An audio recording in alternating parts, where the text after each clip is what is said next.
Watoto wenye umri wa mwaka mmoja hadi miaka 3.5 wako katika hatari ya hali hii maalum ambayo inaitwa kiwiko cha yaya au kiwiko kilichovutwa.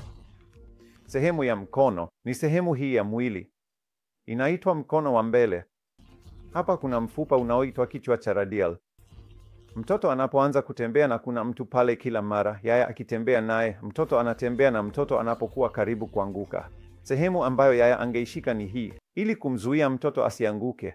Na kinachotokea hasa ni kwamba kiungo hapa kinatoka tu, na watoto hawa huletwa na daktari wa mifupa mwenye ujuzi ambaye hushika mkono wa mbele, kuuzungusha, huweka kichwa cha radial mahali pake, na kuwaelimisha wazazi kwamba kamwe usimshike mtoto kwenye kifundo cha mkono ili kumuinua.